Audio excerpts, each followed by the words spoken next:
Ora mikir target, ora mikir apa-apa. Mikir akreditasi wae.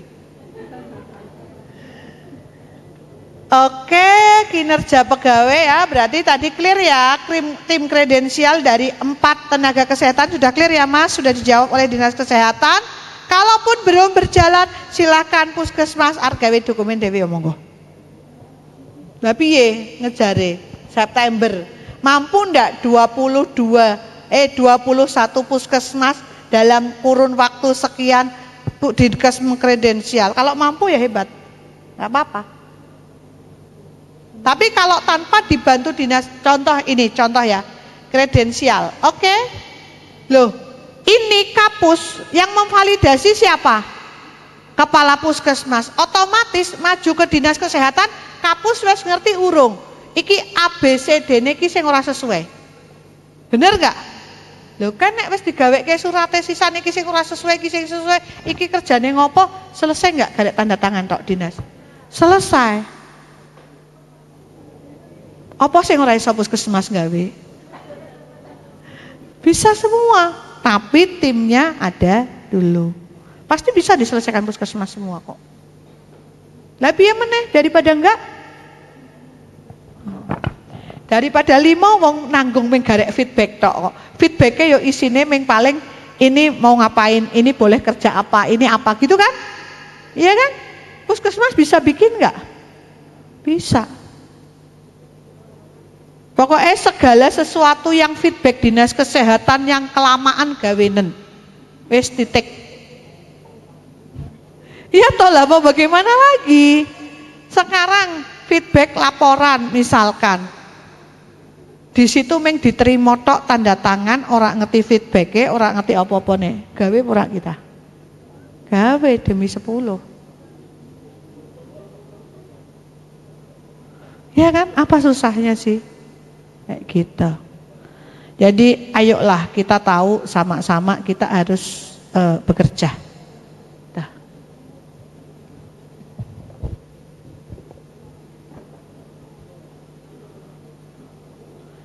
Oke, ini uraian tugas sudah. Nah, ini yang rodok-rodok anyar juga. Oke, dilakukan penilaian kinerja setahun sekali ya. Nah, ini yang baru di D. Ditetapkan indikator dan mekanisme survei kepuasan pegawai terhadap penyelenggaraan UKM, UKP, KMP, kefarmasian, laborat dan sebagainya. Itu yang saya lakukan dengan barcode. Karena kalau enggak melakukan dengan barcode, orang ngerti saiki ngene to, wis to. Ini kembali lagi kepada pokok pikiran, ya. Di sini sekarang kita kalau melakukan penilaian terhadap tingkat kepuasan pegawai, padahal tingkat kepuasan pegawai itu harus kita lakukan setahun minimal sekali. Hasil peningkatan ini, hasil terhadap dari survei ini merupakan upaya untuk perbaikan kita terhadap layanan. Benar enggak? Saiki toh, yang puskesmas kan kalah karo Indomaret. Benar enggak? Indomaret, selamat pagi Pak, selamat pagi, selamat siang Bu. Ada yang kan seperti itu terus. Saiki toh. Tapi menerapkan budaya ini asli angel. Saya wis tak coba dan itu membutuhkan waktu yang cukup lama. Kenapa saya bisa ngomong? Karena segala sesuatunya sudah saya coba. Sekarang di tempat saya itu nek wong arep meriksa, saya pun mau meriksa. Bapak saat ini jenengan bersama Dokter Jenti mau periksa apa ya? Saya seperti itu.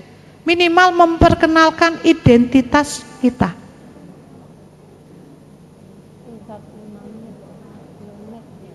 Saya mau USG pasien.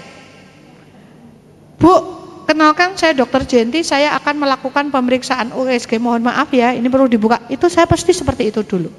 Jadi kami memang sudah mempunyai SOP setiap layanan, teman-teman harus memperkenalkan diri. Saya nggak mau kalah dengan Indomaret. Tapi memang memperlakukan budaya seperti itu memang angel, bukan suatu hal yang instan.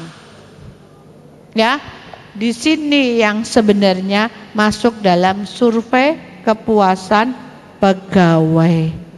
Masing-masing pegawai kami mempunyai barcode. Masing-masing pegawai kami mempunyai barcode yang akan untuk menilai survei kepuasan. Jadi ini orang angel, orang apa-apa kon nulis, orang apa-apa kon nulis, kabeh-kabeh wis canggih saiki. Ya kan? Sekarang sudah canggih. Penanggung jawab ruang saya masing-masing punya barcode. Jadi di depan ruangan itu, di depan ruangan ataupun di meja pemeriksaan itu kami punya barcode masing-masing.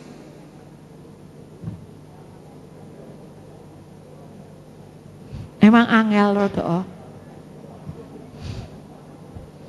Terserah puskesmas arep survei kepuasan pegawai seperti apa, mau pura-pura pakai kertas, mau dimodusi seperti apa, ya monggo. Wong puskesmas idene oke. Ya kan? Misalkan ini belum dilaksanakan survei kepuasan pegawai, iso wae modus ditakoki. Survei kepuasan pegawai sudah dilakukan belum? Belum, wong jadwal kami itu bulan Desember kok.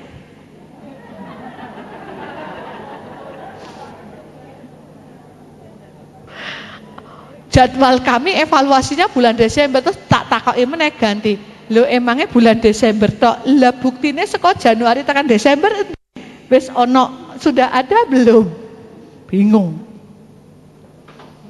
Karena tidak hanya itu, tapi kita mungkin Desember itu sebagai analisa, evaluasi, tindak lanjutnya bagaimana kita akan melanjutkan pegawai ini, bagaimana kita akan mengevaluasi pegawai ini. Jadi seperti itu. Tetapi kan tidak mungkin tidak melaksanakan. Benar apa enggak? Kalau survei kepuasan masyarakat, survei kepuasan puskesmas itu menyebutnya global atau person. Global. Tapi kalau ini orang kenal arpi, orang ngerti arpi. Ya memang sekarang harus orang kena kalah karo Indomaret. Saya sudah coba seperti itu. Kenapa saya bisa ngomong? Saya pun di puskesmas itu untuk pelaksanaan USG. Jadi udah nggak peduli dengan dokter cewek, dokter cowok. Partes semua saya dengan dokter, baik itu cewek ataupun cowok. Semua dilayani oleh dokter. Sehingga klaimku kan dhuwur, akhirnya meningkatkan non kapitasinya kan. Ya bagaimana strategi puskesmas? Puskesmas air mata kalau mau meningkatkan kapitasinya, meningkatkan duitnya ya non kapitasinya harus didongkrak. Kalau kita nggak dongkrak non kapitasi, ya tekan kapan ya mumet. Gitu. Ya. Oke, ini monggo kalau indikator kinerja pegawai sudah pasti sudah ada SKP ya. Sudah bikin semuanya? Sudah. SKP dibikin setiap berapa bulan? 6 bulan. 6 bulan. Sopo ngerti soalnya berubah-berubah terus. Benar gak? Ya, ada 1 tahun. Dulu ada setahun, terus 6 bulan, terus ya kan? Dari kemarin SKP kan berubah-berubah, itu udah berapa tahun bolak-balik berubah. Benar gak? Ya. Nah, ketetapan terakhir berapa bulan SKP-nya? 1 tahun lagi balik 1 tahun.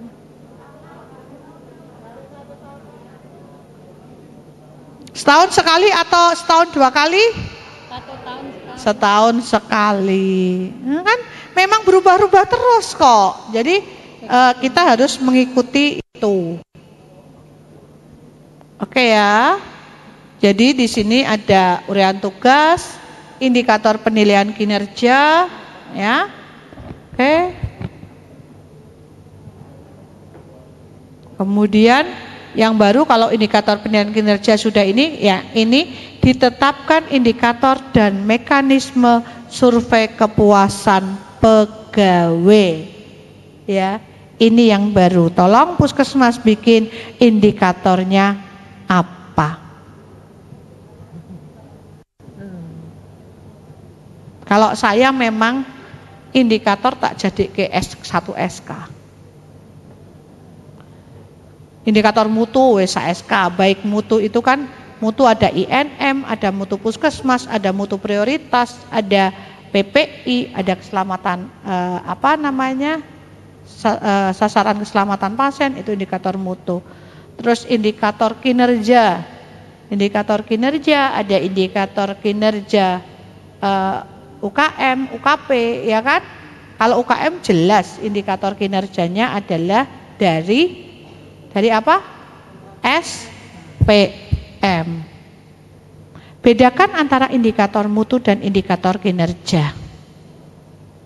Indikator kinerja tidak dijadikan indikator mutu.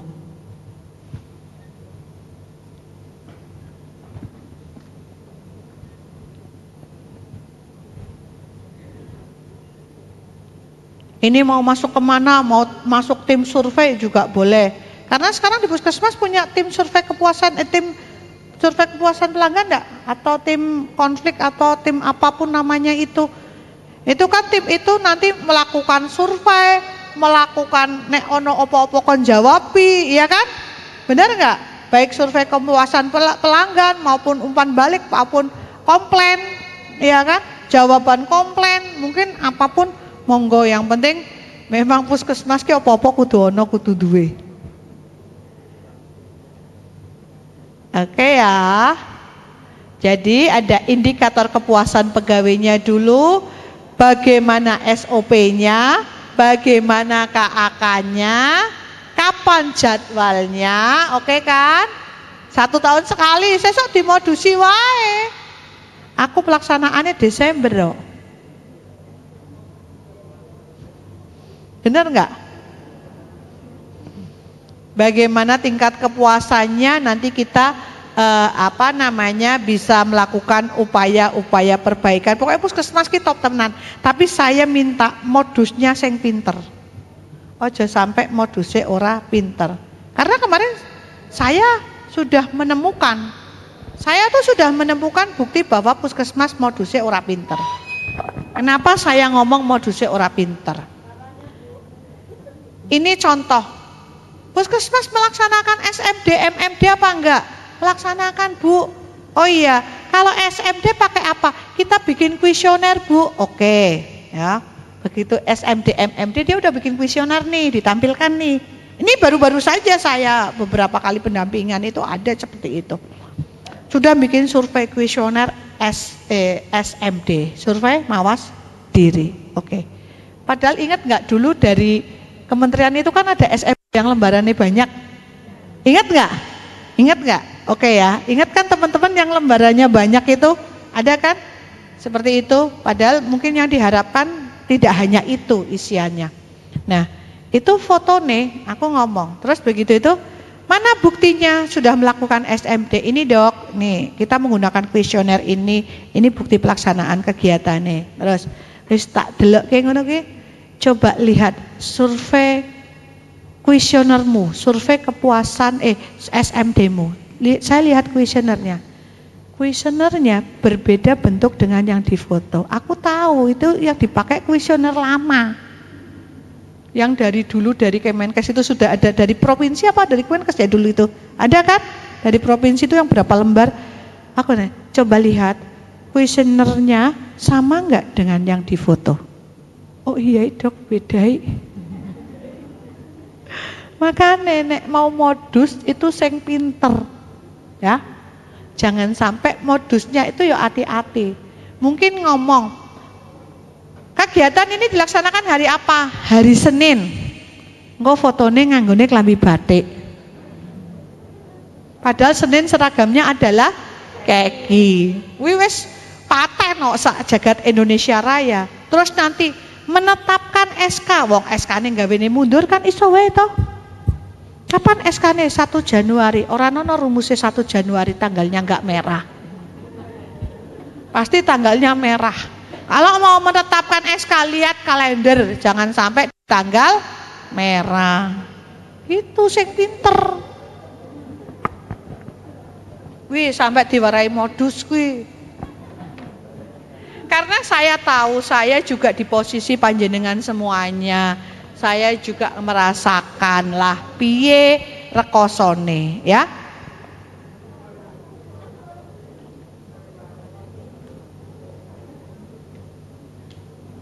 Oke, ada yang ditanyakan sampai di sini? Bu, tanya Bu. Ya. Terima kasih.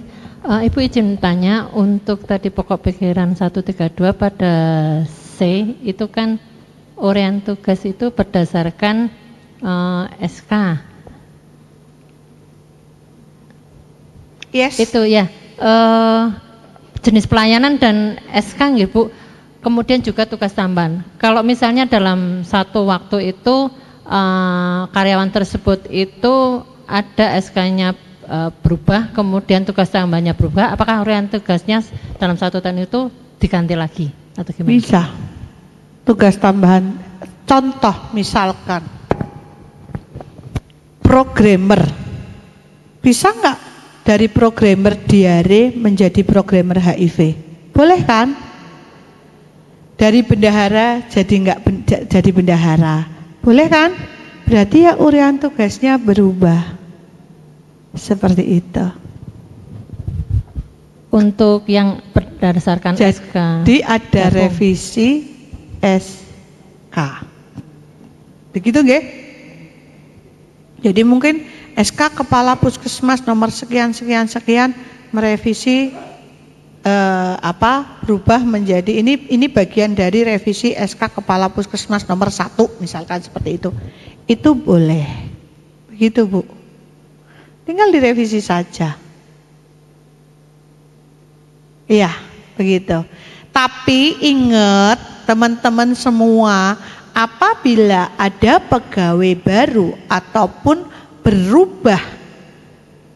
berubah program, itu harus melakukan orientasi. Ojo gur orientasi wis dilakukan tapi ora nono bukti pelaksanaane, kesimpulane opo. Gitu ya teman-teman semua. Rodok ruwet. Tapi sebenarnya nanti kalau ini bab 1 sudah bekerja, nanti di bab selanjutnya enak kok. Ini kan sudah, ini kan memang sudah ada semua ya, penilaian kinerja apa itu sudah puskesmas duwe lah wes. Nah, setiap pegawai mendapatkan kesempatan untuk mengembangkan ilmu itu, ini buktinya gampang, SPJ-nya jelas, di perencanaannya ada, kan seperti itu, ya. Yang expired siapa aja, yang perlu pelatihan siapa aja, tinggal kita mengumumkan. Sopo yang butuh pelatihan, ki ono anggaran, termasuk mungkin pelatihan mungkin akhirnya menjadi, kalau pendampingan akreditasi tidak bisa menjadi pelatihan pengenalan instrumen akreditasi atau apapun itu, kan bisa saja kan? Wong puskesmas pinter kok.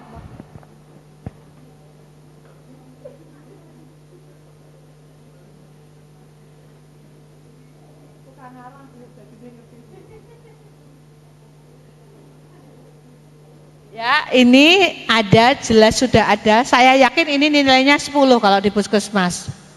Oke, dokumen kepegawaian harus selalu diupdate. Ini saya rasa juga 10 nilainya. Gampang, ini semuanya sudah ada. Asal sudah dokumen kepegawaiannya lengkap, ini 10. Oke. Nah, pegawai baru dan pegawai alih tugas wajib mengikuti orientasi. Dari jadwal orientasinya kapan, apa, ya. Ini orientasi, ada orientasi umum, ada orientasi khusus. Orientasi umumnya tentunya tentang visi misi, tata nilai, kode etik perilaku, tugas pokok fungsi, struktur organisasi, program mutu, ya, program PPI, itu adalah orientasi umumnya. Jadi harus jelas. Karena harus ada KAK-nya. KAK-nya tuh harus ngomong orientasinya kon ngopo wae. Kan gitu. Di tempat tugas pegawai yang baru misalkan dari dari programmer diare menjadi programmer ISPA. Ini adalah orientasi khususnya seperti apa, ureanya apa. Di KAK harus ngomong ya.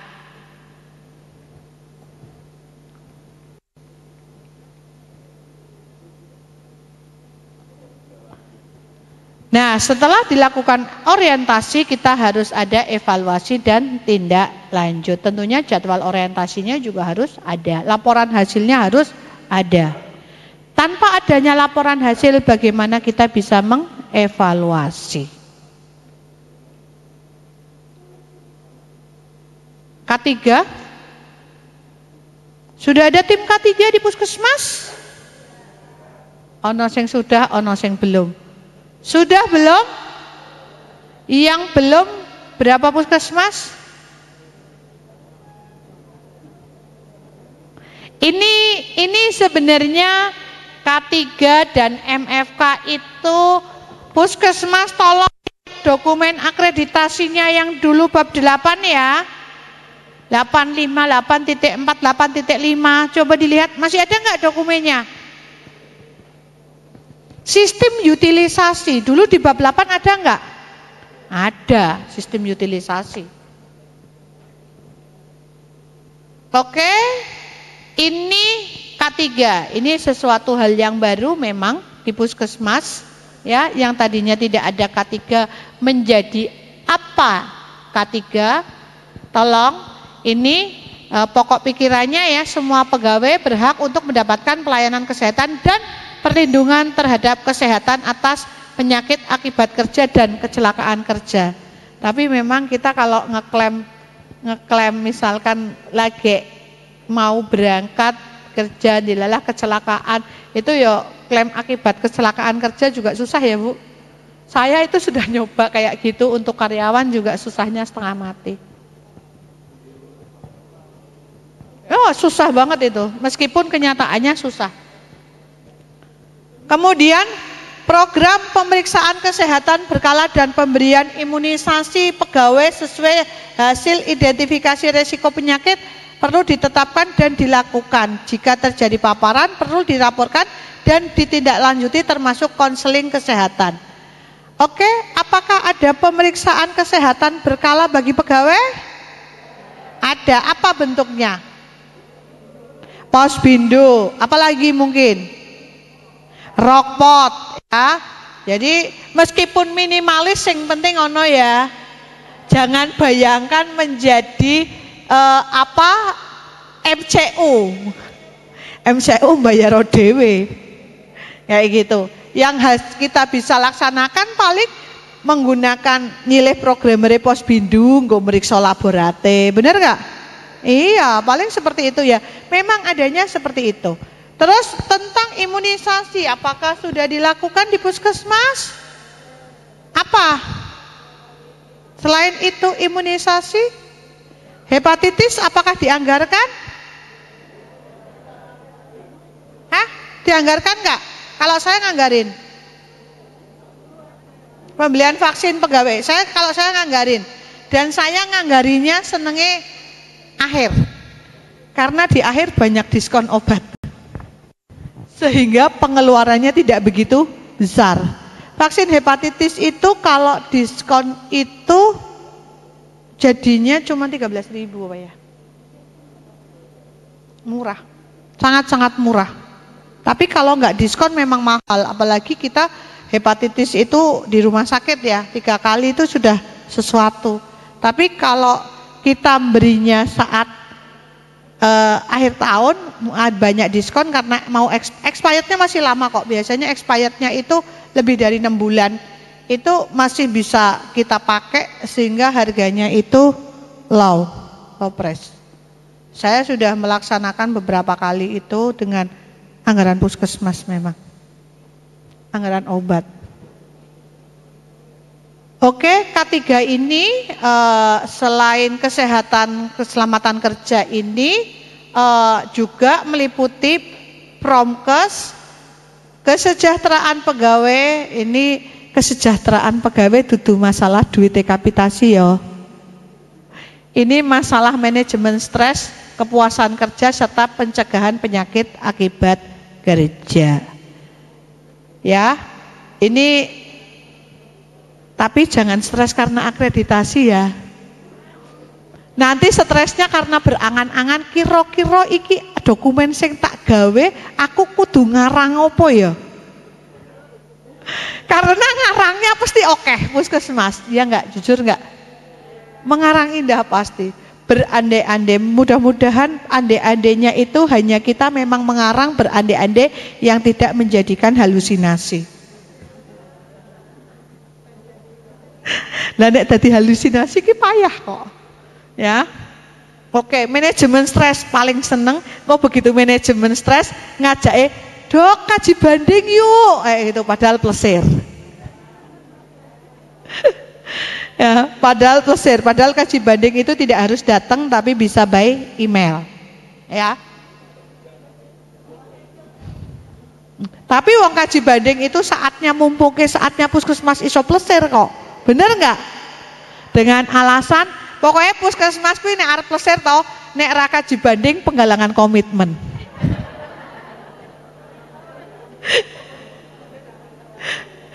Kuwi alasan paling tepat bagi puskesmas untuk plesir. Penggalangan komitmen no. Sing penting gawe banner tulisan penggalangan komitmen tanda tangan selesai. Bener nggak? Iya, ya nggak apa-apa. Bagian dari manajemen stres. Nanti belum lagi nagih. Ya ora apa-apa, tapi akreditasi plesir loh. Pasti begitu targetnya. Iya, wis bagian jadi tradisi puskesmas ya, berakreditasi plesir wis nglumpukke duit tok, nglumpukke pundi-pundi go plesir. Jadi orientasinya ngene, mudah-mudahan akreditasi duitnya ora kokean metu ben iso go plesir disangoni kayak gitu kan, tumbaske jajan. Waduh, karena memang seperti itu adanya puskesmas ya. Oke. Ini tolong kalau yang belum ada K3-nya silahkan dibentuk program K3. Wonge kuwi meneh ya piye meneh. Ya kan? Ya kayak saya juga seperti itu. Saya akhirnya double job, misalkan K3 sama MFK tak jadikan satu, manajemen risiko sama keselamatan pasien tak jadikan satu, lah daripada kerjane yo beda-beda tipis kok. Ya kan? Ya nggak apa-apa kan, itu terserah kepala puskesmas dong menentukan SK-nya mau apa. Kan itu tidak ada di SOTK Dinas Kesehatan. Benar nggak? Itu di bawah. Sekarang SOTK Dinas Kesehatan itu hanya sampai tim mutu. Benar nggak? Ya kan, di Permenkes 43 cuman ngomong tim mutu, jaringan dan jaring. Benar nggak? Turunannya di bawah itu dibikin nggak? Nggak toh. Sing gawe sapa nek ora kapus? Kapus. Karena di bawah tim mutu itu nantinya masih ada audit internal, ada PPI, ada survei kepuasan, ada MFK, ada K3, manajemen resiko, ada keselamatan pasien. Bener nggak? Iya. Kuwi sing gawe kepala puskesmas.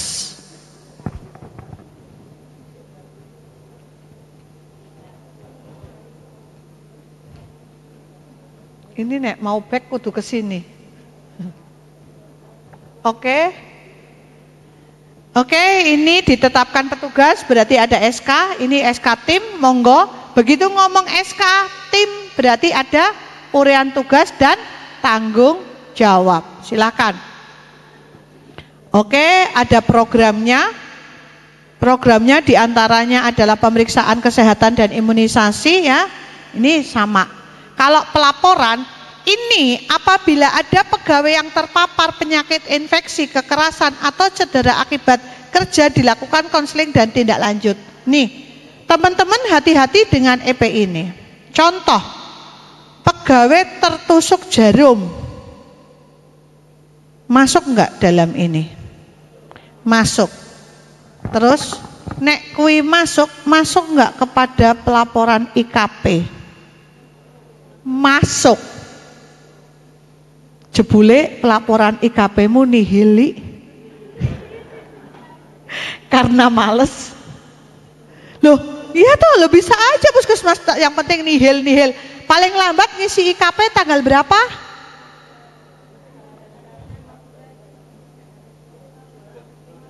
Tanggal 15, kalau puskesmas klinik itu tanggal 30.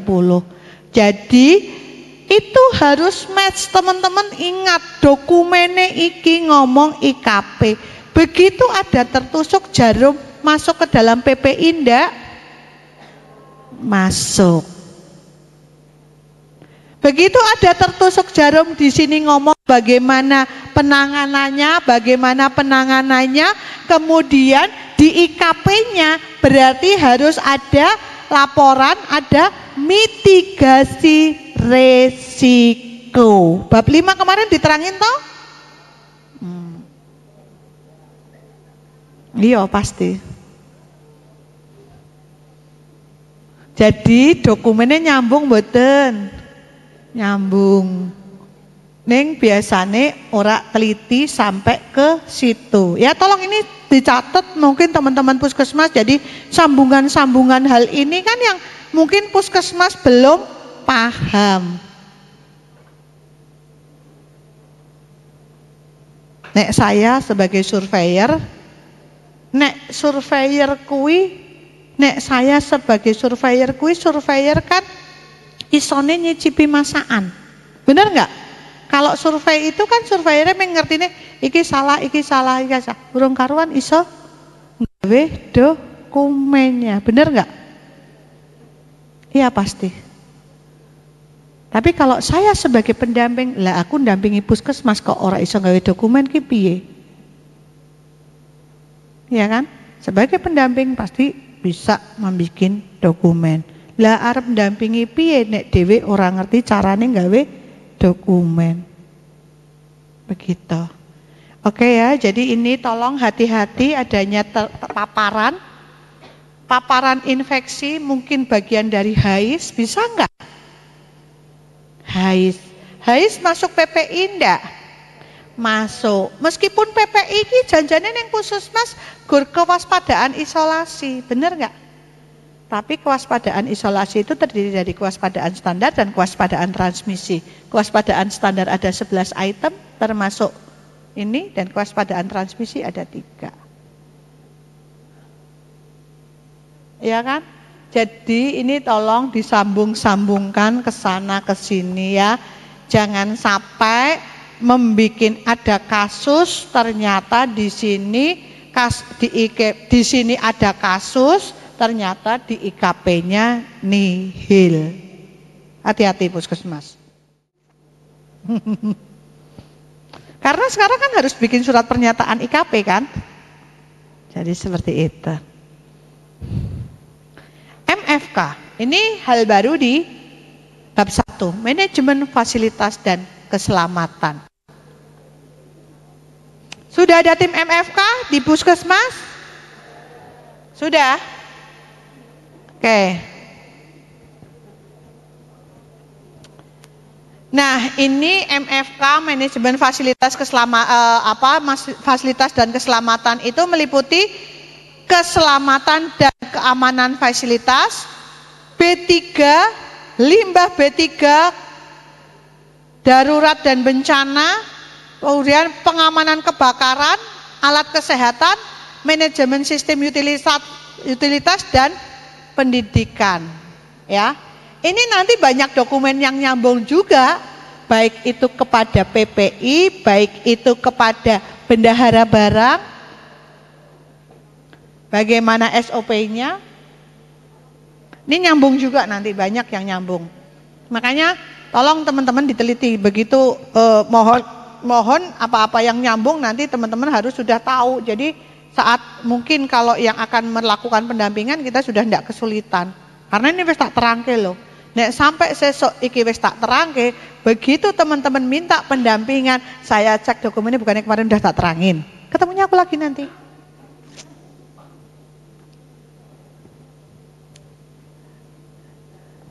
Pendampingan ketemunya saya lagi kayak gitu. Oke ya. Nah, nanti di SA-nya kelihatan kalau pendampingan per puskesmas itu pendampingan perpuskesmas itu kami mendampingi sampai SA akhir. Setelah pendampingan selesai, kami akan mereview by Zoom SA-nya, progresnya, kemudian sampai pengisian DFO.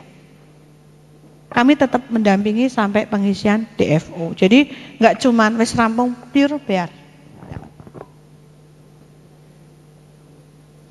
Kalau perpuskesmas, karena memang kalau berbareng-bareng puskesmas, jujur kami sangat-sangat kesulitan. Itu, kalau berbareng-bareng puskesmas kesulitannya nanti jadi misalkan tiga puskesmas, kita tidak tahu masing-masing permasalahan yang akhirnya pembahasannya satu EP ini bisa sejam gara-gara masalah beda. Akhirnya buang-buang waktu. Kami serahkan kepada puskesmas masing-masing. Oke ya, ini 141 ini jadi pemenuhan bangunan gedung sesuai Permenkes 43 sebenarnya ruangannya ada berapa? Pemenuhan bangunan gedung minimal ada berapa ruang itu ada semua. Coba baca di Permenkesnya ya, teman-teman semua. Tapi wong ewon dene ya onone wis digaweke gedung kuwi arep ngopo? Iya kan? Bagaimana cara puskesmas mensiasati supaya itu bisa tetap untuk pelayanan. Tapi dokumenmu apik, gedungmu apik, magrong-magrong, ning nek ra resik kata grahane 5R-nya tidak jalan, ya percuma. Ojo kokean nyusuh. Umpel-umpelan itu tidak masalah karena memang keadaannya puskesmas satu sempit, mungkin orang dua ruangan. Tapi kalau kita tata dengan bagus pasti akan lebih enak dan nyaman buat kita semuanya. Tapi wong aku juga heran kadang puskesmas teng serumpel mungkin apa karena koyok ini ya pasien akeh kok kayak gitu prinsipnya apa seperti itu ya. Tapi kok ya betah kadang pegawai ini kayak gitu. Apa dibetah-betahke? Kepepet. Jadi ini MFK di sini. Program MFK ini memang ada tentang keselamatan dan keamanan fasilitas, ada B3 kegawat daruratan, peralatan kesehatan kebakaran dan sistem utilisasi. Oke. Serta jangan lupa tentang pendidikan MFK. Next. Kalau di sini nggak bisa, aku ngeklik kok. Engko nek neng kono wae dikira kene ora digatekke, padahal saya faktornya adalah tidak bisa ngeklik kalau di sini. Oke, ditetapkan tim MFK sudah? Sudah. Oke. Kemudian puskesmas menyediakan akses yang mudah dan aman bagi pengguna layanan dengan keterbatasan fisik, pasti sudah. Ini dulu sudah, ya kan? Karena sudah dilaksanakan di puskesmas dari zaman dulu. Identifikasi area berisiko sudah? Masuknya apa? Kemudian kalau kita ngomong identifikasi area-area berisiko, selanjutnya apakah puskesmas sudah menyusun register risiko? Baik di unit layanan ataupun di program? Lah sing dhisik neng ndi ayo register risikone. Masih ingat belum register risiko kemarin Bu Handayani mungkin sedikit melabari ya. Masih ingat kan? Register risiko itu yang ada gradingnya merah, kuning, hijau, ya kan? Masih ingat ya? Oke, mudah-mudahan ingat. Kalau register risiko itu metriknya penilaiannya 1 sampai 5, kalau kita membuat FMEA 1 sampai 10. Masih ingat kan? Kira apa? Pelatihannya kudu dhewe kuwi. Nah ini mungkin dari situ juga merupakan bagian dari pelatihan pendidikan MFK gitu ya. Oke, evaluasi tindak lanjut MFK ini harus per 3 bulan. Next. Nah ini kemudian EP selanjutnya adalah perencanaan dan pelaksanaan program MFK. Oke, next.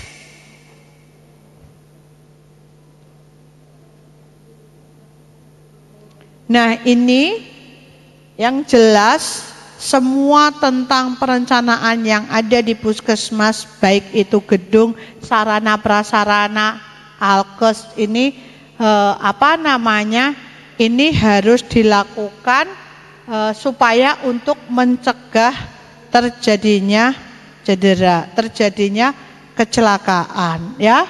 Monggo, ini di sini yang pertama adalah manajemen keselamatan dan keamanan fasilitas dirancang untuk mencegah terjadinya cedera pada pengguna layanan, pengunjung, petugas, dan masyarakat. Jadi tidak hanya kita selaku petugas dan pengunjung, tapi masyarakat sekitar juga, ya.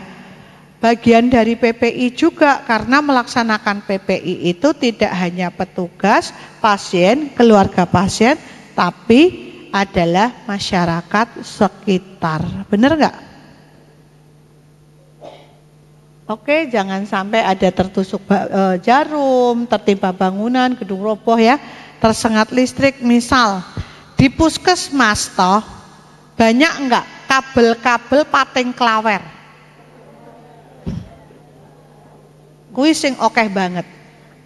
Asli toh, paling rungsep tuh kabel ting klawer. Kenapa sih nggak bikin jalur kayak gitu kan, dirapikan seperti apa? Jadi karena ini adalah potensi tersengat listrik, ya. Kemudian jangan sampai supaya jangan sampai terjadi cedera fisik juga, ya. Akibat lingkungan yang tidak bagus bisa saja kan kita tersengat listrik. Bisa cacat nggak? Bisa. Nek tegangannya sithik ora apa-apa, nek tegangannya gede mati pun bisa, ya kan? Oke, manajemen keamanan dan fasilitas di puskesmas. Keamanan itu menggunakan apa? Untuk keamanan lingkungan di puskesmas, baik dalam gedung maupun sekitarnya, itu pengamanannya menggunakan apa? Ataukah ada satpam? Ataukah CCTV? Satpam, CCTV, dua-duanya ada? Wah, sugih doane. Saya aja mampu CCTV. Tapi ingat ya teman-teman, CCTV itu kita harus melihat CCTV kita punya berapa titik di tempat mana, kemudian save-nya dokumen itu kita buka kapan? Apakah setiap ada kasus ataukah memang kita buka harian? Karena memang saya dari CCTV itu sudah menemukan banyak kasus, bahkan sampai pencurian obat. Ketok.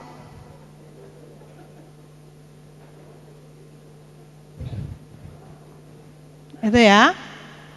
Jadi tolong ini bagaimana APAR itu puskesmas punya APAR kan, sudah sesuai kan? Pelatihannya sudah kan? Setiap tahun? Oke. Pokoknya APAR nek arep, karena gini, APAR itu expirednya kan setahun. Berarti begitu mau expired kita berarti pelatihan APAR, karena eman-eman daripada dibuang. Tapi penempatan APAR sudah sesuai? Sudah. Jadi di bawah ya, nggak boleh di atas ya penempatannya ya. Nah, mengko ternyata sudah sesuai. Nggone genset dikai APAR enggak? Masih ada yang tidak, jangan-jangan gitu ya. Dikasih ya, oke. Oke ya. Monggo kode darurat yang ada di puskesmas silahkan dibikin. Mungkin merah, biru, bagian dari API siapa, data siapa, pasien siapa, itu kode darurat juga harus dibikin. Tapi nek gawe kode darurat dipasang neng dinding, ono tapane, ono kodene, tulung itu harian diisi diganti. Ora nulis saiki gantine sesuk nek arep survei ya. Bisa aja itu terlepas karena saya juga ngalamin kayak gitu di puskesmas. Tulisannya 1 tahun yang lalu ya ora diganti. Karena kan puskesmas biasanya sing penting aku wis ono, wis tak tulisi lengkap. Padahal data tanggalnya tidak ada. Dan itu kan terjadwal toh.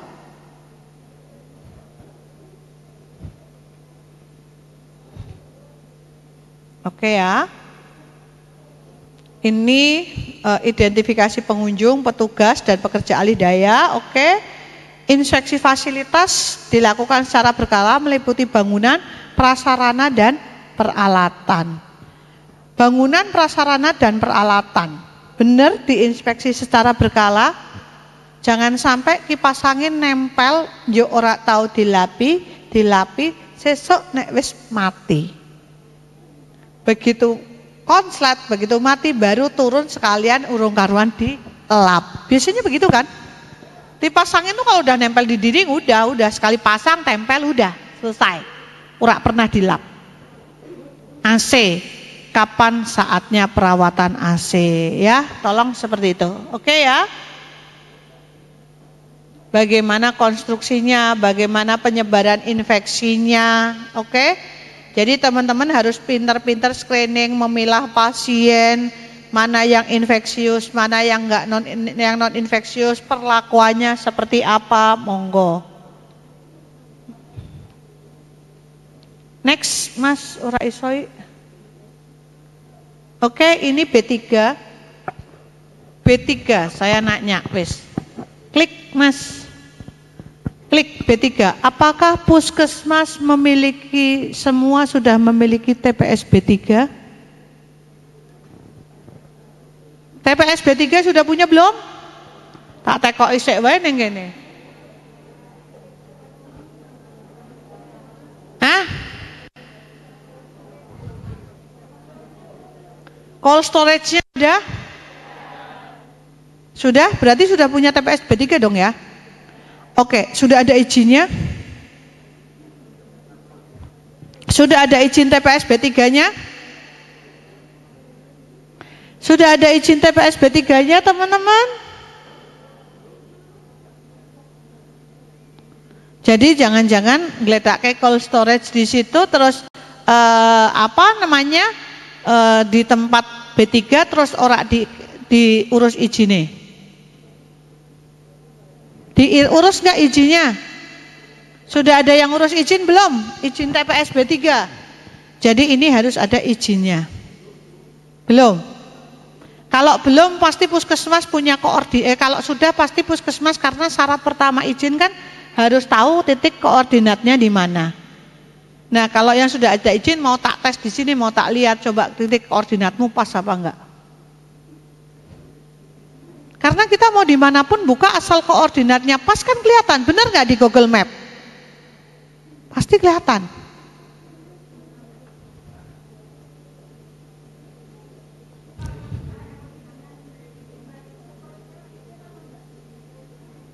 Sekarang, nah ini nanti yang tak terangke ya Bu ya.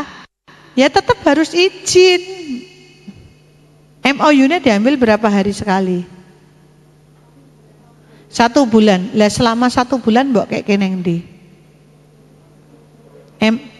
Emang nggak di TPS? Itu harus ada TPS-nya, harus izin, harus dimasukkan freezer.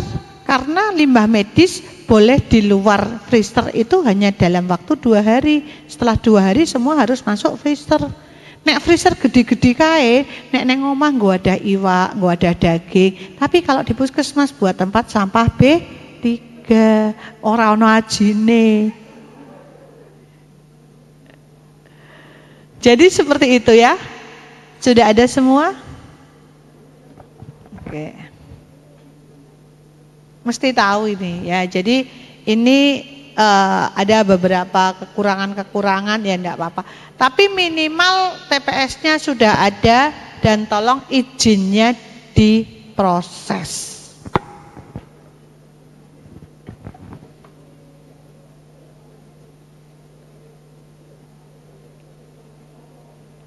Nah, ini kan kita harus tahu inventarisasi limbah B3 dan bukan B3. Kalau limbah B3 berarti masuk kresek kreseknya warna kuning, limbah B3. Kalau limbah rumah tangga masuknya kresek warna. Jadi nenek neng puskesmas ya ojo sembarangan kreseki tempat sampah. Jangan sampai kreseki kuning isine kardus ya. Berarti kuning asumsi saya adalah B3, infeksius. Oke, IPAL ada semua IPAL? Ada, izinnya sudah ada? Ada izinnya enggak? Di sini ada saya ngurusi tukang ngurusi IPAL enggak salah satu peserta ini? IPAL, oke.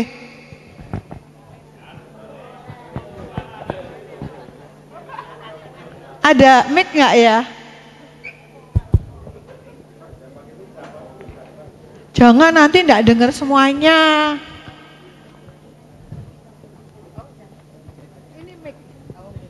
Oke, Bapak. Jam 12 sudah belum? Oh, lewat ya? Oh, saya nggak tahu. Sebentar. Menyelesaikan ini sebentar. Oke, Bapak, saya mau tanya. Bapak petugas apa? Kesling, sanitarian. Oke. Sekarang puskesmasnya Bapak rawat inap atau rawat jalan? Rawat jalan. Setiap hari produksi limbahnya berapa Pak kira-kira? Sedikit Bu, sekitar nggak ada 1 kilo. Nggak ada 1 kilo. Ya. Limbah IPAL loh, limbah cair. Oh, limbah cair. Kalau limbah cair itu kemarin ketika ini Bu ada masalah di puskesmas kami ketika pembuatan itu ternyata ketika ditelusur sumber air kotornya, air limbahnya itu enggak ketemu semua. Enggak ketemu semua. Akhirnya sampai sekarang pun jadi yang masuk ke IPAL itu sampai sekarang enggak ada yang keluar lagi Bu. Oke, salah satu contoh ya. Kenapa saya tanyakan? Begitu saya ngomong IPAL pasti saya akan ngomong produksi harian. Ya benar gak Pak? Karena begitu produksi harian ini akan diproses ke mesin IPAL. Pengeluarannya seperti apa? Benar gak? Kapan itu dicek? Seperti itu. Jadi kaitannya banyak. Jadi besok cenderung hal-hal seperti itu. Nek SKSOP tah wis do pinter kabeh. Tapi nek evaluasi tindak lanjutnya enggak ada ya zong. Monggo teman-teman puskesmas bedanya dulu dengan sekarang seperti itu. Karena memang harusnya ada ya Pak. Harusnya ada, tapi pompa sesuai. Kapasitas pompa dengan produksi limbah sesuai. Oh, sesuai Bu, karena sebetulnya malah lebih tinggi.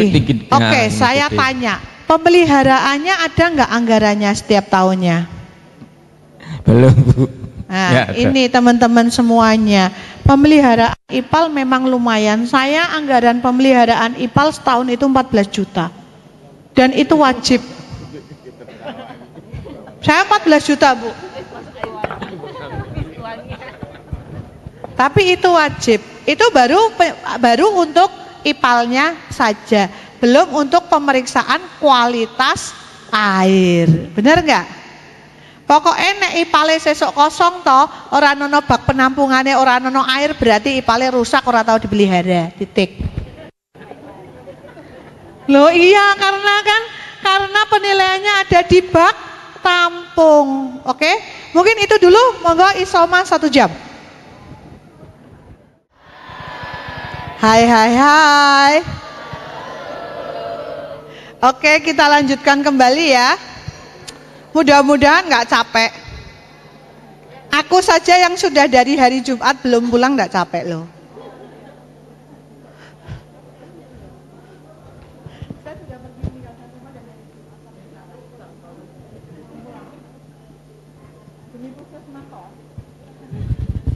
Daripada aku diuber-uber suruh dampingin.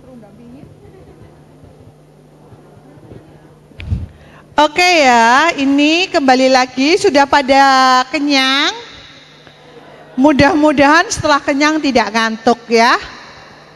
Biasanya penyakitnya ngono kuwi. Saya paling wong apes, saya biasanya nek narasumber didekeke jam ngantuk. Jadi aku wis gak heran karena saya itu sering pokoknya nek narasumber jam kritis itu biasanya ditaruh saya. Jadi nih aku wis apalah teman-teman yang ngantuk seperti apa begitu. Tapi insya Allah enggak. Alhamdulillah teman-teman semangat semua. Masih semangat teman-teman? Semangat. Oke, kita wujudkan untuk Kabupaten Batang ini paripurna semua. Amin. Oke. Pokoknya nek semua tadi yang saya bicarakan mbok gawe toh. Insya Allah paripurna. Loh iya toh, apa sih? Bener nggak? Iyalah, kalau itu dokumen tadi yang saya omongkan semuanya. Ini masing-masing puskesmas kan ada yang 5, ada yang 7 orang, mungkin seperti itu ya. Dari 5, mengkosek isine kebak kan urung karuan 5-5-ne kebak. Ya. Mengko sampai puskesmas ono sing wutah-wutah garis separuh kayak gitu kan. Mengko ono sing garek seprapat kan begitu. Makanya diberi 5 itu untuk saling nutupi. Mungkin sing garek seprapate iki dilala seprapate meneh kono iso nutup. Tapi mudah-mudahan ora seprapat padha kabeh seprapat ya. Jadi memang nek ngantuk dibagi-bagi ben ora seprapate padha. Gitu ya. Jadi supaya teman-teman saya harapkan pulang dari sini nantinya sudah bisa membikin dokumen. Mbuh piye carane? Istilahnya saisone kan seperti itu. Seperti sekarang saya tanya, perencanaan, RPK, RUK, Anjab, ABK udah dikerjakan semua toh? Udah, nggak mungkin enggak. Ono kabeh wong anggaran perubahan ngono ya mesti ono kok berubah. Cuman tinggal teman-teman mau atau tidak. Nanti begitu wis tekan dokumen, begitu bar pelayanan piung pulang semua, selesai. Aku ya kayak gaweane kok. Ya kan? Rata-rata teman-teman seperti itu. Aku iki lho urung rampung, iki lho urung rampung. Monggo bagaimana manajemennya diatur supaya bisa. Kalau saya memang sudah dari dulu itu, jadi sudah dari zaman dahulu kala setiap hari saya wajib ada yang jaga baik dari admin, UKM, UKP untuk menyelesaikan dokumen. Itu wajib harian. Saya sudah wajib banget kayak gitu. Jadi setiap hari harus ada yang jaga untuk ngepul dokumen. Jadi progresnya setiap harian itu saya teliti ada pasti. Tapi sebenarnya coba kalau ini EP-nya, sekarang EP-nya kan sudah jauh berbeda toh. Sak puskesmas ki karyawannya ono piro sih? Oke lah katakanlah rata-rata 40. Ada yang 50 lebih, yang 70? Ada yang 90. Kalau sampai 90 orang toh, sak wong toh, padahal itu cuma bikin 3 EP loh. Ya sekarang katakanlah 90 sak wong bikin 4 EP turah. Tapi benar-benar tanggung jawab nih di sini. Ini kalau kita nggak mau berlari, nggak mau ngejar, nggak dibagi ya wes. Mau lembur kayak dahulu kala. Nggak mau kan? Coba kalau harian itu dikerjakan bisa. Sedino sak dokumen kali katakanlah yang efektif dari 90 itu 70. Yang nggak efektif 20. Nanti yang 20 itu iso bantu liane, mungkin gawe notulen, gawe apa kan gitu kan? Apa mungkin gawe masakan, nggo sing ngerjake dokumen. Sebenarnya kalau setiap hari satu aja udah 90, seminggu toh bar. Asal progresnya satu elemen dalam satu hari mengerjakan full. Itu ngerjainnya suwe enggak, habis pelayanan bisa. Asal bar pelayanan misalkan luar gedung ya ora mampir-mampir mulai ke puskesmas gitu kan. Dan sampai nanti habis posyandu terus entah kemana kan bisa aja seperti itu. Ya kan? Saya juga kayak gitu kok. Karyawan-karyawan saya sampai sebegitunya. Saya itu nek wis goleki karyawan itu pasti Sherlock di grup. Jadi mesti saya Sherlock. Kadang-kadang nek aku wis goleki iki saya butuh teman-teman enggak ada semua. Mohon untuk Sherlock dalam waktu 10 menit. Terus udah sing neng diwe kan konangan toh. Karena pasti Sherlock itu saya tulisi kayak gitu, dan Sherlock itu bukan Sherlock lokasi kita, tapi Sherlock berupa foto yang ada koordinatnya, titiknya, ada jamnya. Kalau saya begitu dikirimkan ke grup, begitu saya ngomong Sherlock, langsung greg, saya nggak Sherlock pasti tak cari kamu di mana, kamu di mana, kamu di mana, itu saya. Terserah, nek jam kerja kan masih haknya saya toh. Salah nggak kalau saya meminta jenengan lagi pulang tengok-tengok di rumah, udah asik-asik, tapi masih jam 2 tak suruh datang ke puskesmas lagi. Nggak salah kalau jam kerja saya dari kerja 14.30 ya salah, saya masih punya 30 menit tok. Sing salah ya jenengan sing mulai. Tapi biasanya kayak gitu nggak terima.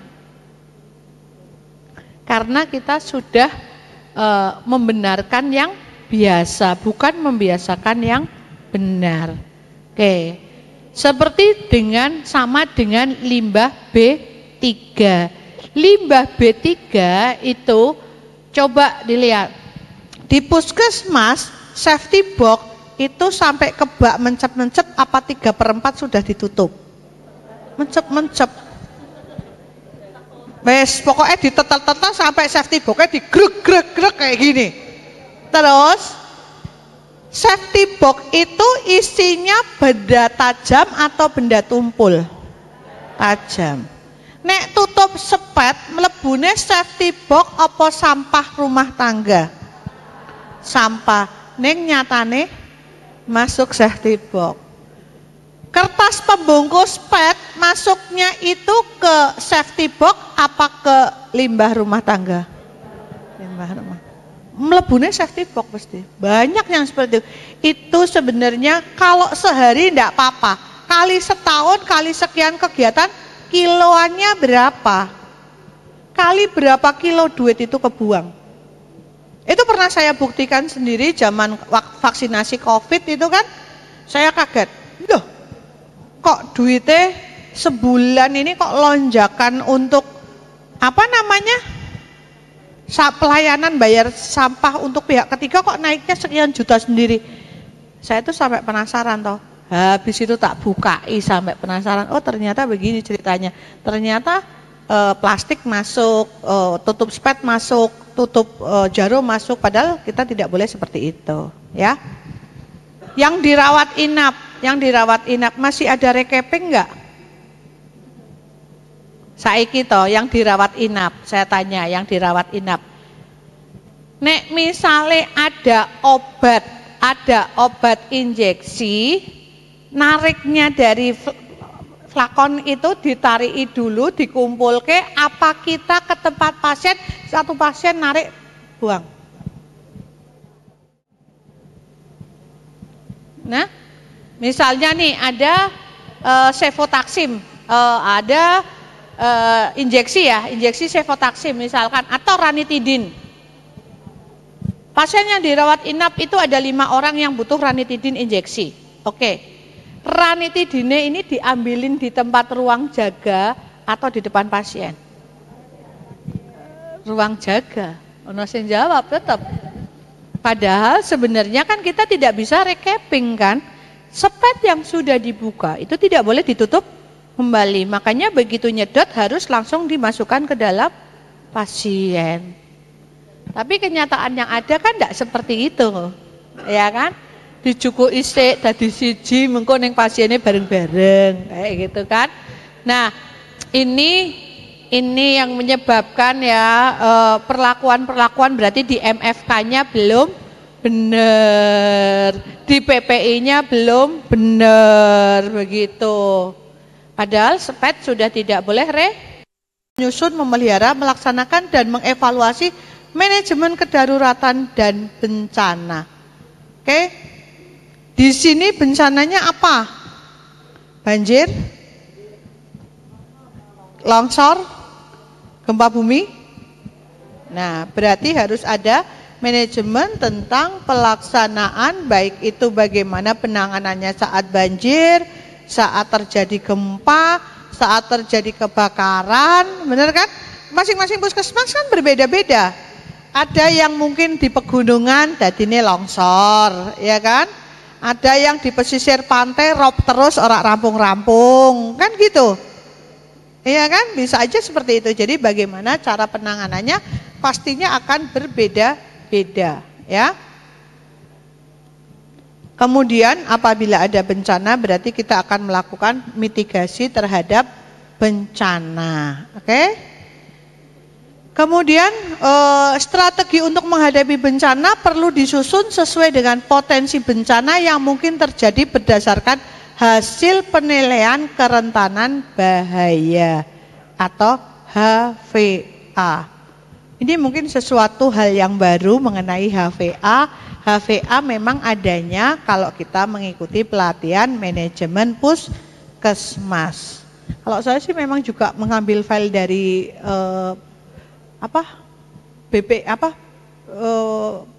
badan bencana itu BPBD, iya. Saya mengambil dari BPBD juga.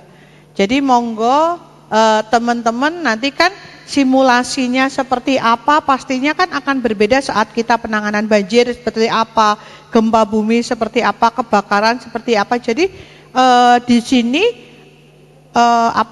tentang bencana itu disesuaikan dengan apa yang sering terjadi di puskesnya masing-masing. Ya. Jadi harus ada identifikasi resikonya, bagaimana manajemennya, bagaimana simulasinya, evakuasi kalau ada bencana, kemudian ada perbaikan, ya. Setiap kita melakukan kegiatan pasti harus ada evaluasi tindak lanjut. Kalau ada laporan kegiatan iki wis clear opo urung, wis apik opo urung, ada rencana perubahan atau tidak, kan semua di kegiatan seperti itu. Nah, kriteria 1.4.5 puskesmas menyusun, memelihara, melaksanakan dan melakukan evaluasi manajemen pengamanan kebakaran termasuk sarana evakuasi. Sing paling gampang toh, misale kebakaran, aparnya sudah punya apa tidak, kalau detektor asap bunyi dan sebagainya ketoke ra duwe kabeh deh. Wis toh, sing penting apar wis, rasah bahas masalah sing muluk-muluk detektor panas, detektor asap gitu ya. Oke. Sudah punya apar kan? Oke, sudah memenuhi syarat standar. Oke. Kemudian jalur evakuasi sudah dibikin? Ya, tempelannya yang dhuwur apa yang ngisor? Di bawah, bingung.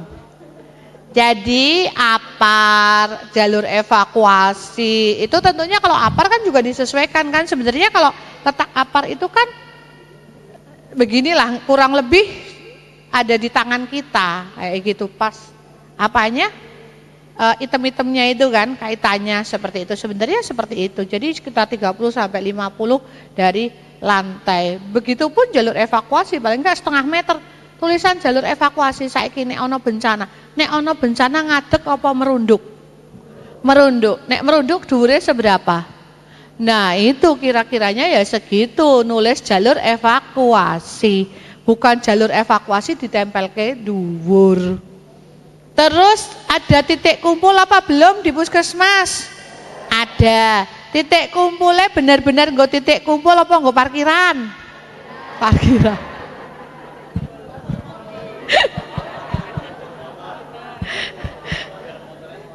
Mudah-mudahan nggo parkiran, orang nggo ngisore tempat sampah.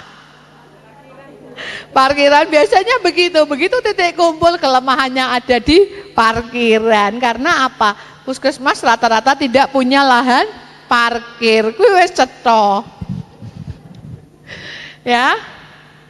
Terus sudah ada aturan larangan merokok di puskesmas. Ya, tapi pasti dilanggar oleh para ahli hisab. Iya. Kuwi wis yakin, aku seyakin-yakinnya. Monggo sila. Oh, soalnya gini, nanti begitu kita ahli hisab ngerokok orang kena yang puskesmas semingkir, ya ben malahannya aku kok semingkir, itu kan. Kadang mau lebih baik pilih semingkir daripada apa-apa tuh aku konsumsi semingkir karo lungo, karo medang, karo makan kayak gitu kan. Malah mereka senang itu. Padahal di puskesmas itu tidak boleh menyediakan area merokok. Ya. Monggo para ahli hisab disiasati, mudah-mudahan bisa puasa selama jam kerja.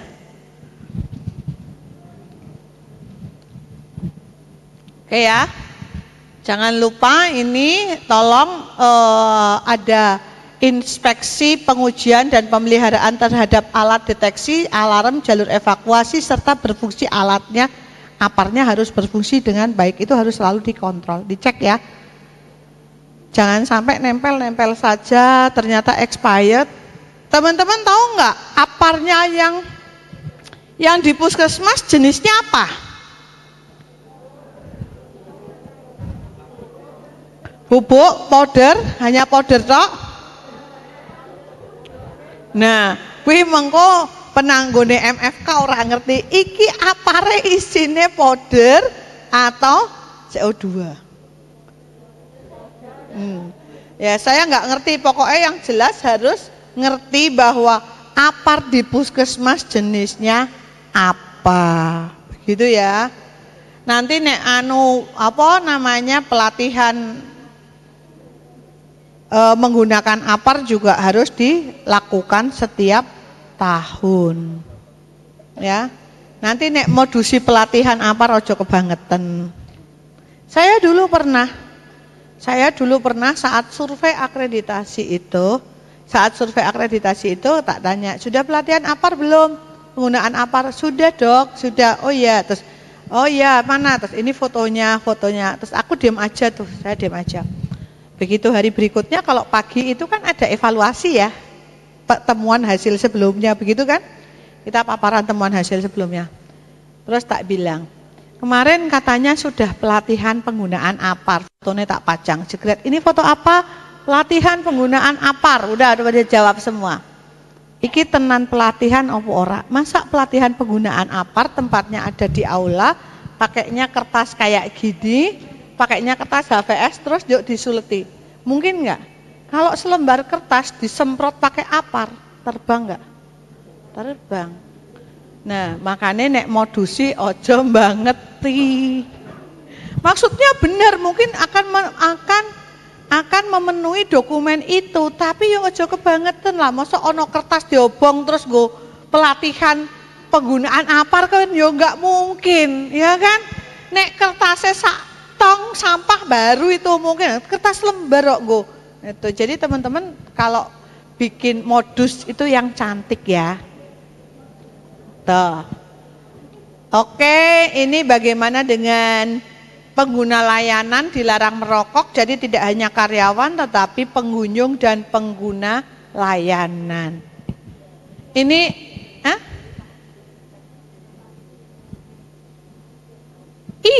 Iya. Nah, jadi gini, pelatihan penggunaan apar itu kalau saya biasanya kalau mau expired, bubuknya itu kan setahun expired kan. Begitu mau expired, apa wis expired, pasti saya mengundang untuk pelatihan. Karena daripada dibuang, mending dipakai. Daripada kita menggunakan barang yang baru buat pelatihan, kan mending barang expired. Ya kan? Oke, next. Mas, nah oke. Nah, ini 146. Oke, next. Nah, di 146 ini kalau kita berbicara MFK, kalau tadi kan ada peralatan ya, semua peralatan puskesmas. Benar nggak? Yang di aspak itu kan ada peralatan-peralatan, benar kan? Oke, di sini ini kan ada yang pertama ada tinjauan manajemen alat kesehatan. Oke kan? Alat ini terinput dalam aspak. Di puskesmas selain ada alat kesehatan juga ada alat yang bukan alat kesehatan. Benar ya? Tetapi untuk kasus alat kesehatan berarti harus ada kalibrasi. Benar kan? Bagaimana kalibrasinya, kondisinya, ya kan? Oke. Ini supaya kita tahu bahwa alat kesehatan itu masih berfungsi baik atau tidak. Teman-teman di puskesmas semua sudah bikin SOP belum tentang apa ya ini? Tentang apa? Bukan kalibrasi, pemeliharaan alat medis. Oke, sudah bikin belum? Teng, belum bikin toh mesti. Oke, tentang pemeliharaan alat medis. Silahkan teman-teman bikin pemeliharaan, misalkan pemeliharaan tensi seperti apa, timbangan seperti apa boleh. Tapi kalau saya lebih senang lebih yang ke arah yang simple. Secara PPI, alat kesehatan dibedakan menjadi berapa? Apa? Hah? 3. Apa? Oke. Apa? Terus? Oke. Di dalam PPI, ya kan? Benar nggak? Di dalam PPI alat kesehatan itu dibagi menjadi 3. Kritikal, non-kritikal, terus satunya semi kritikal. Kalau saya lebih senang menggunakan SOP itu untuk alat kesehatan. Jadi pemeliharaan alat yang kritikal seperti apa, non kritikal seperti apa, semi kritikal seperti apa, sehingga kita tidak perlu ribet bikin pemeliharaan satu persatu alat. Karena begitu ini masuk jenis non kritikal, berarti kita kan hanya cuman ngelap-ngelap saja, ya kan? Begitu semi kritikal, terserah. Apakah hanya di lab tok, di DTT tok, ataukah mau sampai di steril, kan boleh saja alat semi kritikal seperti itu. Kalau kritikal mutlak harus sampai ada steril. Kalau saya lebih senang seperti itu, menggunakan alat medis supaya nggak ruwet. Oh, nek ditakoni SOP pemeliharaan tensi mana? Tunjukin yang tensi adalah jenis yang non kritikal. Simpel kan, nggak bikin banyak. Makanya kita harus pinter-pinter. Nek ra koyok ngono ya, ini semua dokumen nyambung sampai ke belakang. Oke teman-teman, apakah sudah melaksanakan kalibrasi alat? Sudah untuk semua alat kesehatan? Oke, terima kasih kalau sudah benar-benar. Ada yang belum kalibrasi? Expirednya sampai kapan kalibrasinya? Sudah pada expired belum? Kan ada expirednya, bukan? Iya, 1 tahun expired. Ayo, apakah kalibrasinya sudah expired atau belum? Belum, ya. Mungkin yang sudah expired belum punya duit, monggo dalam perencanaan seperti apa, ya. Ini, oke. Kemudian di puskesmas itu ruang sterilisasi sendiri atau enggak? Sterilisasinya menggunakan apa? Sudah autoklaf semua? Kalau yang belum pakai apa? Hah? Mana yang belum punya autoklaf? Mana? Jenengan punya enggak, Bu? Enggak, pakai apa sterilnya? Oke, boleh. Sebenarnya prinsipnya adalah sama, ya. Enggak masalah. Yang lain yang belum punya autoklaf? Cuman tolong teman-teman, kalau memang steril ya, kapan waktunya di steril ya ditulisi nek sudah menyimpan. Jangan sampai alat itu tersimpan tanpa identitas yang jelas. Tahu-tahu sudah expired, ya kan? Oke. Mas, ya.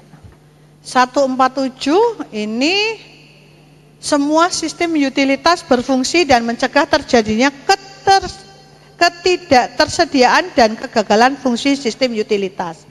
Oke, sistem utilitas meliputi air, listrik, gas medik, sistem penunjang lainnya seperti genset, panel listrik, perpipaan air dan lainnya. Oke. Sekarang di sini siapa ya Kapus? Ada yang penanggung jawab sistem utilitas enggak? Kapusnya mana ini kapusnya?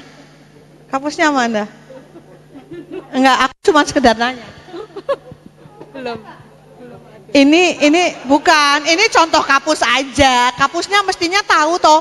Wong kapus kuwi kan sing duwe bondone puskesmas. Mesti ini kan ngerti. Saya mau tanya aja, ada ini enggak, ada mic enggak? Oke, Pak.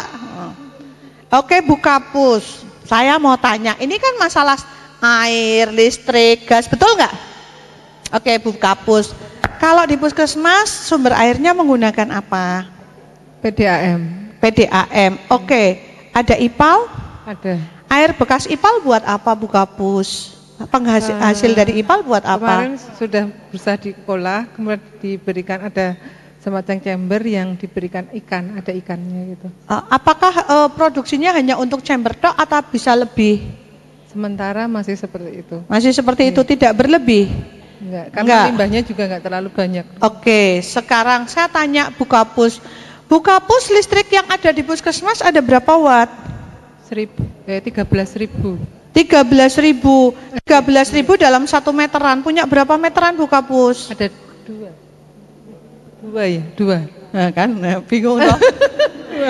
Dua terdiri dari yang satu berapa Bu Kapus? Meterannya 1 loh kayak. Meterannya 1 berapa?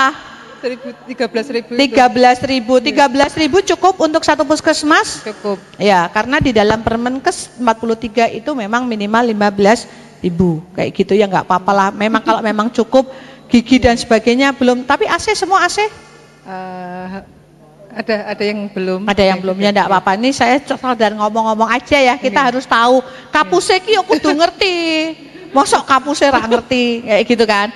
Oke, setelah itu saya menanyakan, Ibu punya genset? Ada. Berapa KVA gensetnya, Bu? Sering. Teng teng teng teng teng teng.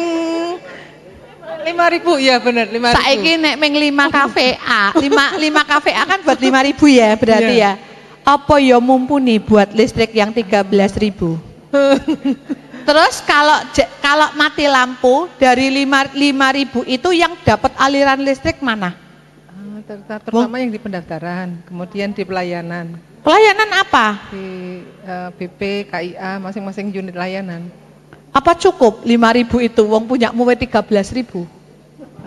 Saiki jangan-jangan nanti begitu pasiennya ning ngene gigi gek mangap, mesinnya mati. Ayo. AC-nya sementara biasanya dimatikan dulu, dokter. AC-nya dimatikan biar simpnya tetap otomatis bisa jalan. Enggak? Gensetnya? Otomatis atau enggak. manual? Manual. Berapa lama membutuhkan waktu dari proses mati lampu sampai ke penyalaan genset? Jebule solar entek. Tergantung BBM-nya dan orangnya yang. Nah, kan solare toh, jadi tolong pemeliharaan genset berapa hari sekali?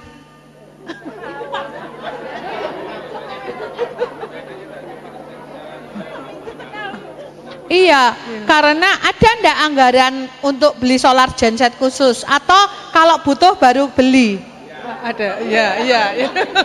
Nah, ini padahal yang namanya solar itu kan butuhnya nggopo sih menggo genset tok toh? Saya itu solar itu ya tetap beli karena apa? Untuk pemeliharaan genset. Jadi memang ada anggaran solar untuk 1 bulan. BBM ki ora gor premium. Gitu kan? Ora pertalite tok, tapi kita harus mengingat BBM kita itu adalah juga solar untuk pemeliharaan genset, termasuk juga oline diperhatikan loh. Saya ngerti loh Bu kayak gitu-gitu.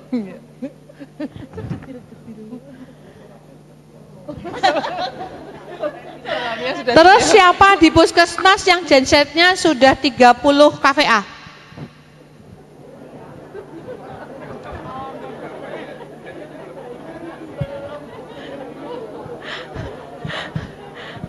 Loh ya, sekarang biar teman-teman mau toh kalau kayak gini. Nek ora koyo ngene ora ngerti loh. Nah, nek enggak dibahas enggak tahu. Ya toh dipikirnya genset yang penting ngletak wis bar. Ya kan enggak seperti itu.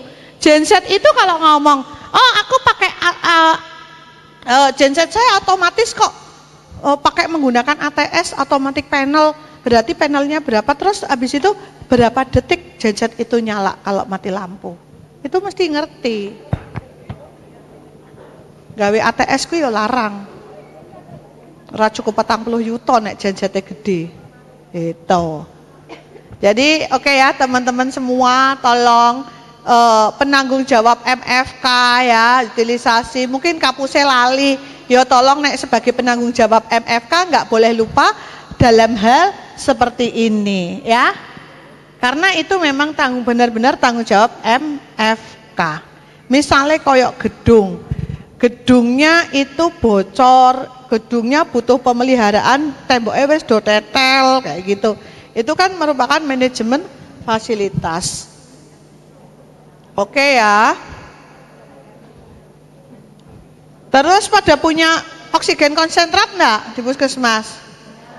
Punya, mudah-mudahan tabung oksigennya ora do cemantel kanule. Biasanya toh kanule cemantol neng oksigene. Buh kapan? Sekarang bayangkan saja apabila tiba-tiba jenengan sesek di situ terus dipasake kanul kui, marah enggak? Marah pasti. Pasti marah. Orang nebulizer kuwi kanggone kuwi padahal wis dienggo wong pasien sapa wae. Banyak loh yang seperti itu, tidak satu orang pasien satu. Itu semua harus disposable, satu orang satu. Setelah dipakai buang. Ora sah eman-eman.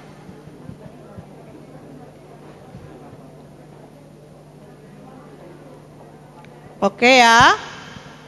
Tolong mungkin puskesmas yang antara listrik dengan gensetnya belum sesuai bisa sekarang mulai memikirkan untuk pengadaan genset atau syukur-syukur dibelikan dinas kesehatan. Punya saya dulu kemarin dibelikan. Nek puskesmas mata air ya ora to iso tuku dhewe. Puskesmas air mata yang kesian. Puskesmas air mata kesian, nek mata air tah rak popo iso nganggarke, tapi nek air mata aduh kesian bener-bener ya. Oke. Kemudian 148 pendidikan manajemen fasilitas dan keselamatan bagi petugas. Ini monggo pendidikannya memang ada tim khusus pelatihan tentang MFK itu juga ada. Ataupun mau pelatihannya cuplek-cuplek juga bisa. Jadi ya mungkin ini mungkin bagaimana kan pelatihan K3 ada, MFK ada. Di antara MFK itu mungkin sudah dilaksanakan tadi kan bencana alam, tidak hanya APAR tapi bencana itu kan juga sebenarnya salah satu bagian dari pelatihan yang ada di MFK. Cuman memang MFK-nya khusus memang ada sebenarnya pelatihannya.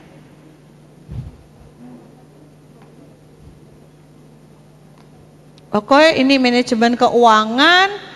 Kalau tentang ini kayaknya ini sudah pakem di puskesmas, duit BLUD, duit BOK sudah pakem. Ini pasti harus 10 ya.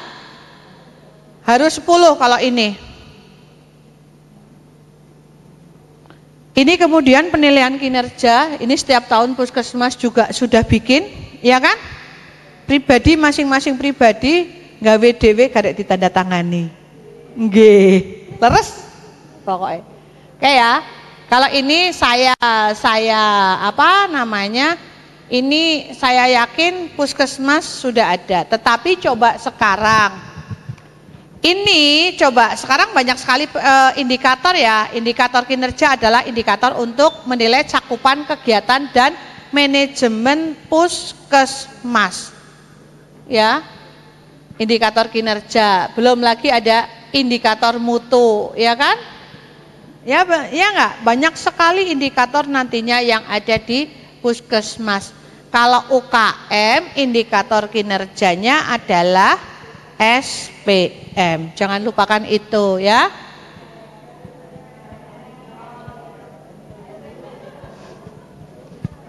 Mungkin ada indikator kinerja dari pemerintah daerah enggak Puskesmas? Hah? Ada enggak? Selain SPM, ada tambahan target apa enggak? Sebenarnya, ini sebenarnya ya, aku ngomong sebenarnya ya. Wes pokoknya arep disanggah arep kono, yang penting aku ngomong sebenarnya. Sebenarnya tidak hanya indikator mutu saja yang dibikin profil indikator, tetapi indikator kinerja juga masing-masing harus ada profil indikator. Bayangke mutune wis urung saiki ngomong ke kinerja. Oke. Ini saya yakin karena semua laporan ada, mestinya ini nilainya 10. Ya, karena ini, nah ini Puskesmas sudah bikin PKP belum? Sudah? PKP setahun dibikin berapa kali? Yo, 1 kali. Berarti langsung 12 bulan ya, tidak per 6 bulan. Kok beda-beda sih, ono sing sekali, ono sing ping pindho. Dinas Kesehatan mana nggih?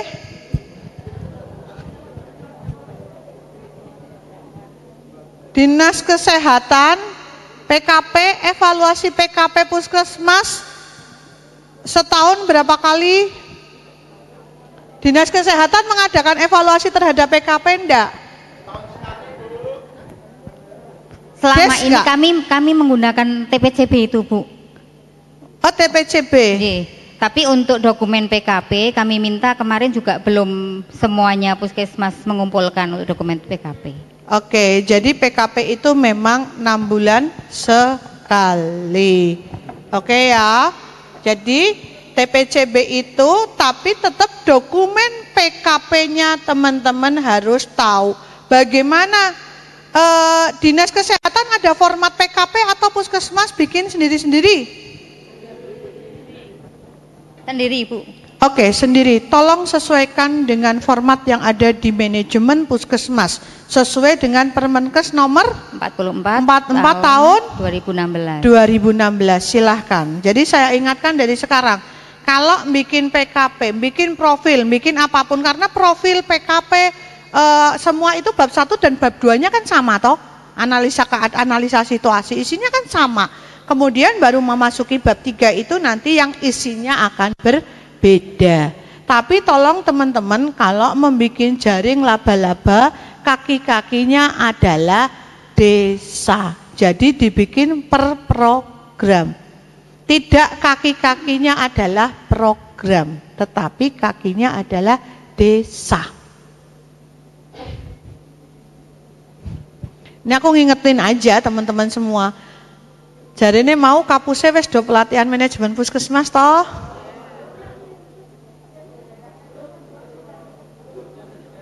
Kayaknya sih seperti itu kalau di manajemen Puskesmas.